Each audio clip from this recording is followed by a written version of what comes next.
Gopalakrishna logs కి స్వాగతం. అందరూ ఎంతగానో ఎదురు చూస్తున్న జనసేన పార్టీ అభ్యర్థుల జాబితా పవన్ కళ్యాణ్ గారు ప్రకటించారు. ఇచ్చే సార్వత్రిక ఎన్నికల్లో జనసేన పార్టీ పోటీ చేసే 11 మంది అభ్యర్థులను పవన్ కళ్యాణ్ గారు ఈ రోజు నిర్ణయం తీసుకున్నారు.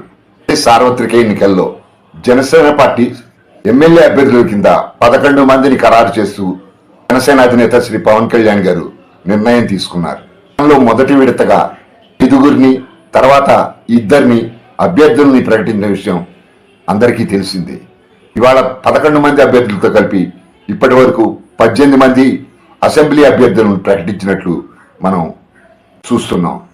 గతంలో మొదటి విడతగా 5 అసెంబ్లీ స్థానాలకు, తర్వాత 2 అసెంబ్లీ స్థానాలకు అభ్యర్థుల్ని ప్రకటించడం మనం చూసాం.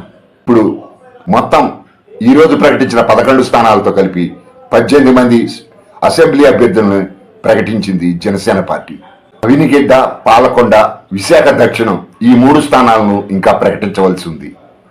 లోక్సభ స్థానం నుంచి తంగెళ్ల ఉదయ్ శ్రీనివాస్ గారిని ఖరారు చేసిన సంగతి మనందరికీ తెలుసు.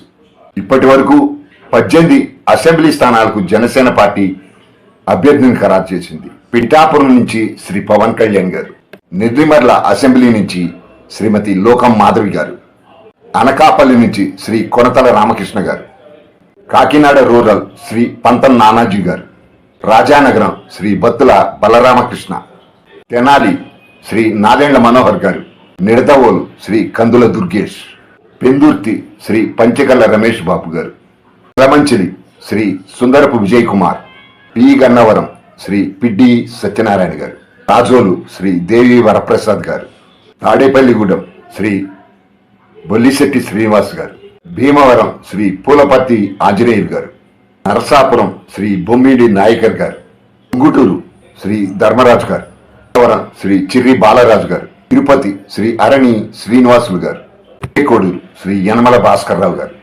జనసేన పార్టీ ఈ అసెంబ్లీ అభ్యర్థులంతా 100% స్ట్రైక్ రేట్తో గెలిచి అసెంబ్లీలో అడుగు పెట్టాలని, జనసేన గలం బలంగా వినిపించాలని కోరుకుంటూ, గర్జించు జనసైనిక, గాండ్రించు జనసైనిక.